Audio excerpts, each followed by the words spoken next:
and welcome to another evening of frank conversation here on Hard Copy, coming to you from our studios in Abuja and Maope Ogun Yusuf. Yes, it's great to be back, but I hope you enjoyed the company of my colleague Bukola Samuel Wemimo, who kindly filled in while I was away. Well, thank you, Bukola. So what have I missed?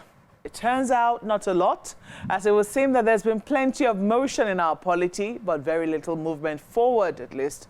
Politics is certainly very heavy in the air, and the aspirants are revving up the tempo as they jostle to clinch the various tickets for different elective seats.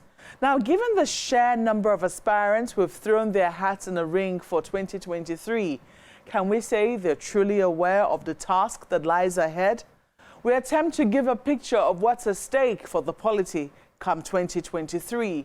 My guest tonight is Professor Kenneth Amaeshi, who's a leading scholar on sustainable business and finance in the Global South. He is the chair in business and sustainable development and director scaling business in Africa at the University of Edinburgh. He also serves as a chair in sustainable finance and governance at the European University Institute, Florence in Italy, and also serves as the economic advisor to the Imo State government on a part-time basis.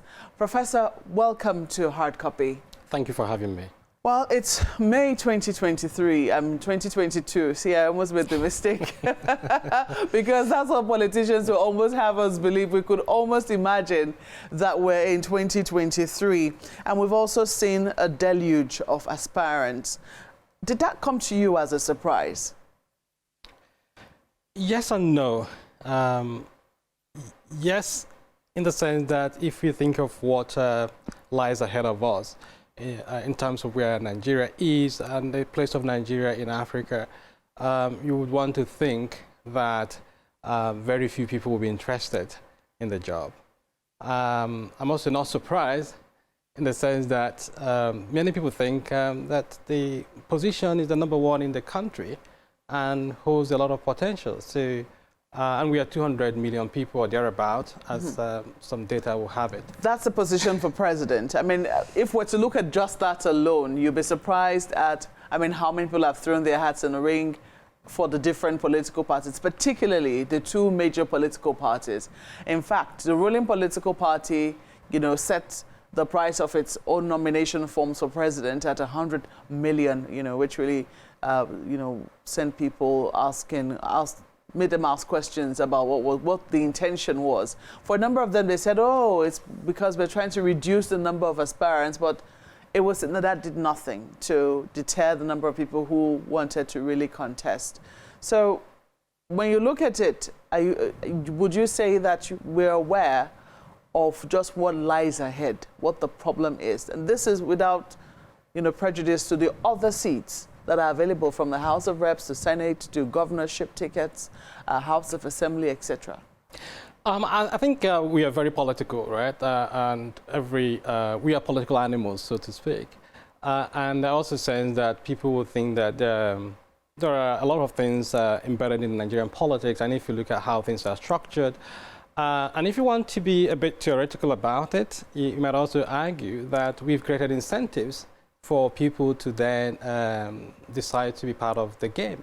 If you look at, whether you're thinking about the salary structure or the perks or even the power, and also the way society has found a way to encourage people to participate. So the favors, the accolades, the power they exercise. So those can in themselves be quite motivating for a number of people to throw themselves in the ring. So what we've seen is our own creation, is as a result of what we have created. Definitely, politics is a reflection, or politicians are reflections of society because they're drawn from the society. And what society rewards eventually would find a way to encourage people to play that politics. If you're in a society where politicians are not celebrated as much as they are, or they are not kind of in a way eulogized the way we do it here, then it might also give people other incentives to consider apart from being in politics. Are they truly eulogized? I mean, because when you think about the fact that we're also one of the biggest critics of politicians. Usually, that role, if you're a politician, people usually turn up their noses at politicians in many places, and that includes Nigeria. And some people will say that a lot of decent people keep looking at politics as a dirty game. Can we really say that we have, praised the political office in such a way that people do not see anything, see any problems with running for office? It depends on where you stand. If you are close to the politicians, if you think your interests are represented, then you will see every reason to identify with the politicians. Those who may be far off, or those who might criticize or critique politicians in that sense, might be those who have other means of sustaining their livelihood and they're not overly dependent on politicians. But what happens when these politicians return to their villages? What happens when they return to their constituencies? That gives you a sense of why they're still behaving the way they do, because they have followers. And when they talk about structures and stuff like that, they really mean people on ground who are, subscribing to, or who subscribe to the way they do things. So that in itself gives them the fan base, the ability to create the numbers and the votes required. So if they don't see those, if they don't see people flocking to them on weekends or whenever they visit homes, then it will be a different incentive. So there are people who just enjoy the fact that they have these followers who celebrate them. So that's what I mean by the eulogies that follow politicians. So, but there are people also who stand back a bit and critique them, which is fair enough. But if, how many of them are in our society today? If majority of people were like that, then we won't have the kind of politics we have. So that's, I think, a way of making sense of what is currently happening. Well, we're at that point where things are critical. Security is at a very critical level. Just a few days, just yesterday, the governor of Kaduna State gave a security brief in his own state, talking about what has happened in the first quarter of the year in just his state alone. And over 300 people have lost their lives, over 1,000 people kidnapped in just one state. Before he did that, in Niger State, the governor there gave a brief as well. Over 200 people lost their lives in less than 20 days of January alone, and over 200 more were kidnapped. And these are human lives we're talking about. In many parts of the country, security is a top subject. So for a number of people, they say that 2023 cannot be business as usual. Would you say that, given what you know about development and what is at stake for this country, that politicians get the message? It's sad that people are dying in the magnitude we described. It's really a shame, if you ask me. And I suspect, or I want to believe, that people who go into politics would bear that in mind, because if they don't, then we are in for more trouble. The point here is to ensure that we have safety of lives and property, and politicians should be responsible for those. Unfortunately, it seems also that the kind of politics we play in Nigeria is a very bitter one, where people are willing to sacrifice lives in order to pursue their own interests. And that's very painful and at the same time shameful. So going back to the point of what lies in stock for 2023, I want to believe that we have politicians who will stand up to critique these practices and also do something different. So talk is easy, but walking the talk is where the challenge lies. But the other problem, which I think I'm not into security studies, but I would also want to believe that we need the infrastructure, we need the institutions to ensure that things security is maintained. Because without the enabling institutions and infrastructure, I doubt the politicians can do a lot more. So how strong is our military? How strong is our intelligence? Men and women, so I can't speak to that. From what you know, from your work, from what you know in our development indices with regards to education, with regards to health, with regards to, well, you already said you're not a security expert, but in terms of the general conditions of living, what exactly is your biggest source of concern whenever it is you put Nigeria in front of you for study? Yeah, I think the main problem, if you ask me, we can look at it from different perspectives. It's like the story of the elephant and the 7 blind men. One of the problems one would point to is poor education. As much as we want to celebrate education in the country, we know currently that ASU is on strike, and you can see the educational standard falling day by day. But sometimes we console ourselves that there are Nigerians who go abroad and excel. We have those obviously, but what about the majority? How do we fare? And education, as some people have argued, is something, even in Germany, it's a German, in the German context, education is seen as culture building. So to what extent is our education helping us to build ourselves? And culture here being something holistic, which will include building the head, in terms of knowing in the academic side of things. But it's also about the hand in terms of doing manufacturing, making sure that we produce what we eat, and we're also contributing to a productive economy. But it's also about the heart.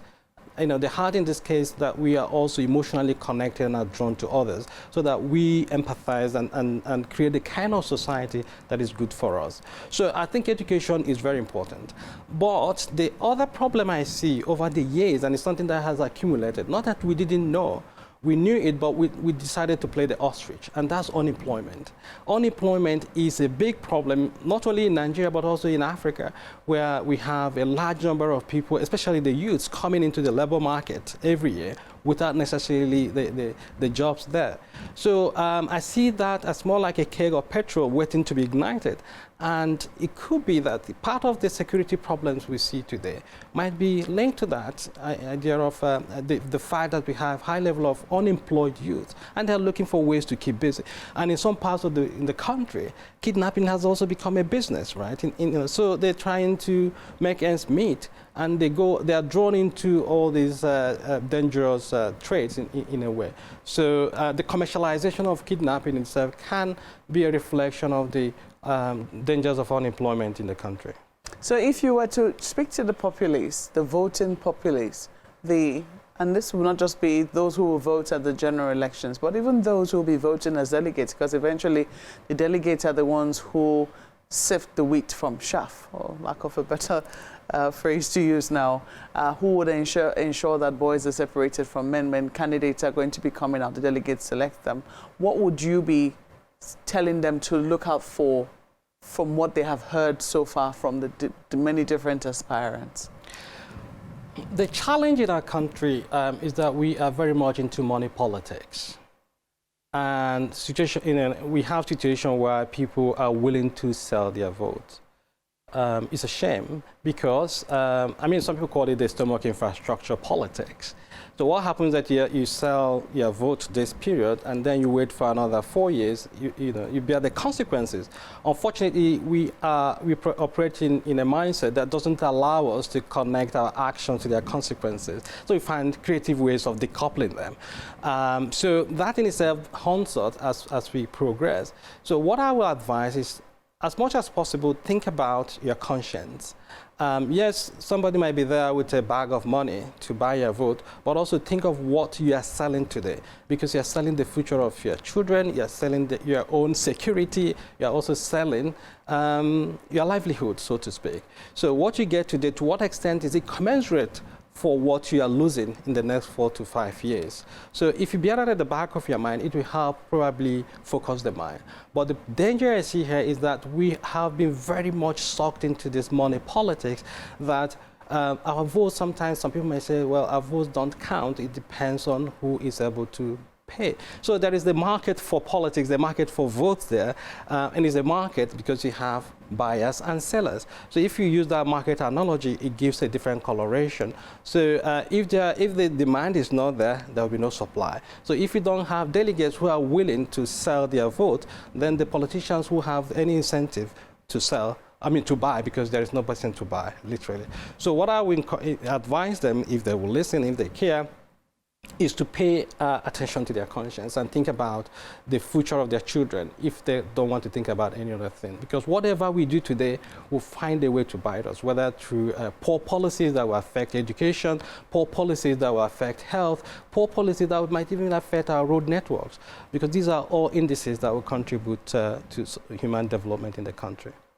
Well, let's take a break at this point. When we come back, we'll talk about the economy of the Southeast and perhaps also the politics of the Southeast, especially as it affects your role as a part-time economic advisor to the Imo State government. In just a moment, please stay with us.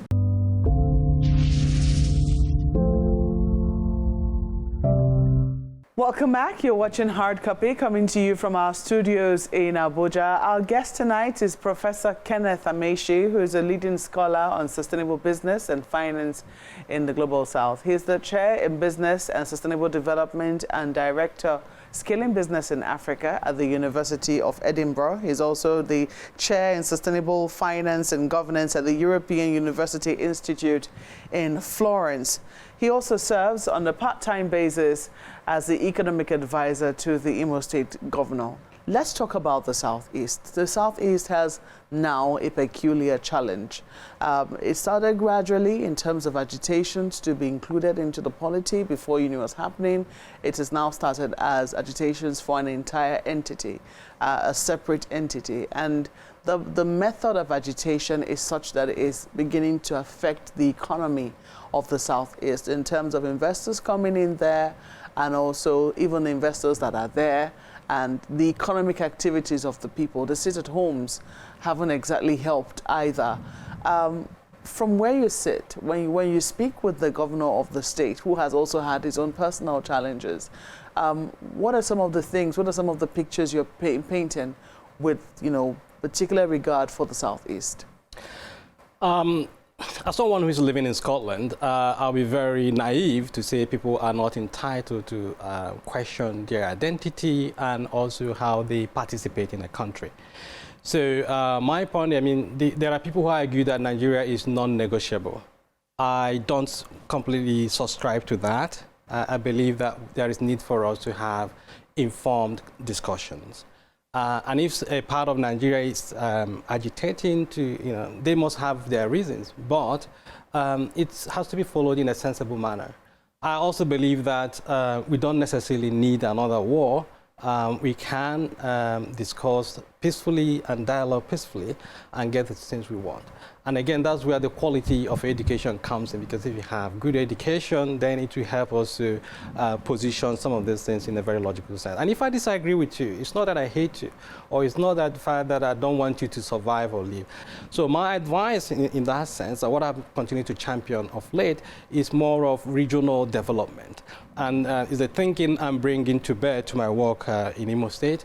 I've also done some work around Afri-capitalism. And Afri-capitalism is how Africans can truly develop themselves. And if I look at it from that perspective, I can see the fact that there is a link. So whether we are starting from Imo State, through the Southeast, through Nigeria, through West Africa, to Africa, That's something I've heard Mr. Tony Elumelu espouse, Afri-capitalism, where he says, he has seen him do that with a foundation where, small businesses are given grants and, see what can become of the many entrepreneurs that are produced as a result of that. Is that also what you mean by it? Yes, back in 2015, Tony Elumelu Foundation sponsored the research I led at the University of Edinburgh in collaboration with other universities. And the idea then was to give some intellectual grounding to the concept of Afri-capitalism. And we now developed it to the point where it's not just only for business, but it can also apply to politics, it can apply to other entities, even the civil society. So it's about Africans working collaboratively towards the development of Africa, but also in a way that recognizes African values, African worldviews. So from a business perspective, you can think about the private sector contributing to the development of Africa.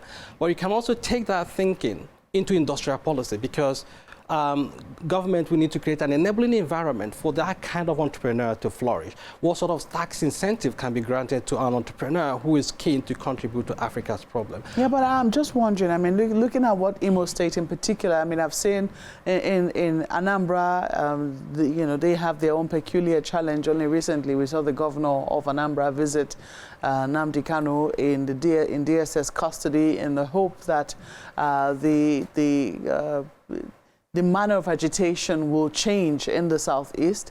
But shortly after, we saw what happened, I mean, Idemili North local government area, where cars were burnt and the entire local government building was brought down. I mean, that happened there. In Imo State, you have also faced, the state has also faced its own challenge in terms of, you know, security vehicles, security houses, prisons, and what have you. Even the governor's hometown was also brought down by agitators, in quote, and we've seen more and more, you know, security being at the forefront. How do you tell people that, you know, business is now going to be safe, or that entrepreneurship will be the way to go, when it would seem that, you know, there's been no settlement with regards to security and with the polity in general? Yeah, I mean, these are fair points, but what else I would argue is that it's a vicious cycle. Where do you start from? One of the points I made earlier is that unemployment is at the heart of, you know, the insecurity challenge in Nigeria, even in Africa and other parts of the world. So how do we break that cycle, vicious cycle? For me, one way is for businesses to think about how they can use their power to create good jobs. But you don't need to be in Imo State, for example. You don't need to be in Anambra or the Southeast. But because think about your value chain. Think about your supply chain. I'll give you an instance. At the moment, I'm trying to develop a concept I call the corporate Imo Impact Partnership. And here I'm looking at companies that are not based in Imo State, but that have their value chains extended to Imo State. All of this is in an environment where you have acknowledged that there is poor education, and that you think that should be a priority. I mean, are you linking that with the proposals which you are coming up with? Of course. I mean, when it comes to empowerment, it can look at two angles to it in terms of skills, education, and the skills required, and employability. I mean, are they ready for the market? So we will look at the root cause or causes of this, and then think of how the different companies can help contribute to this. There are people who may not have your formal education, but they can also be empowered through informal work. Say, for example, we identified in Imo State that fabrication, you know, is one of the key things that can support, that can create jobs. Because you have the oil and gas companies there. Innocent, for example, is thinking of going into Imo State. So we need a lot of fabrication. Imo State is not far from Aba. Newi, so, and it's very much well positioned. So you can do a lot more around that. The other bit is also digital economy, and when you go there, you hear this whole notion about young people who are tech savvy, but they may not be using technology in the good sense. So the idea now is, how do we rechannel that energy, useful energy and exuberance into something that is much more positive by tapping into the digital economy? I give you an instance. I mean, I have somebody based in Lagos who does my graphic works in Edinburgh. But he's in Lagos, and the job he does are great to a large extent, comparable to what you find in Edinburgh or any other European city. But he's based in Lagos. How can we create such jobs and opportunities for people in Imo State, in the Southeast, who are equally gifted to tap into this global economy that is worth millions of dollars? So you don't need to travel. It will have implications for migration, because one of the things also we suffer in the Southeast is brain drain. Do you think that I will be able to? Yes, indeed. I mean, you're one of the people who's left, but thankfully you're coming back somewhat. Do you think that I would also address the agitations and perhaps even the manner of agitation? Because the sit-at-homes are still there. If the number of work days are reduced, there's very little time to do much. Yeah, the problem there, I'm trying to stay away from it, okay? But if I'm to confront it, and I mean, that's part of what we are doing here, having a frank conversation, you ask yourself, do people sit at home because they love the idea, or they sit at home because they are afraid, they want to minimize their own risks? If you ask me, I would say people sit at home because they want to minimize their risks. Okay, they also appreciate that there's a bit of suffering going on here. And even the people we are thinking to punish through sit at home may not be feeling it. If somebody's in Abuja and you are in the southeast sitting at home, how does that affect? And the person in Abuja is, going about his or her business. Some of the people who are also calling for this sit at home may not necessarily be in Nigeria. So wherever they are also working for their livelihood. So the people and for those also who are in the southeast who may have access to say, well, digital technologies may sit at home and still be earning. So who are the people who are truly suffering from this? These are people who go out on a daily basis to work with their hands, to sell, to trade. And these are the same people also that we are trying to save. So if you look at it from that perspective, you can see that it's a double dilemma and an increased burden on the people who want to save. And I think any good government, any good leader, anyone who is thinking of a country should then consider the most vulnerable and the weakest in the society. And how you treat the weakest in your society also reflects the kind of values and society you want to create. Professor Kenneth Amaeshi, thank you so much for coming on Hard Copy. Thank you very much. Well, that's our program tonight. What are your thoughts as we set the agenda for 2023? Please let us know using the handles showing on your screen. Thank you for watching. I'm Amaeshi. Good night.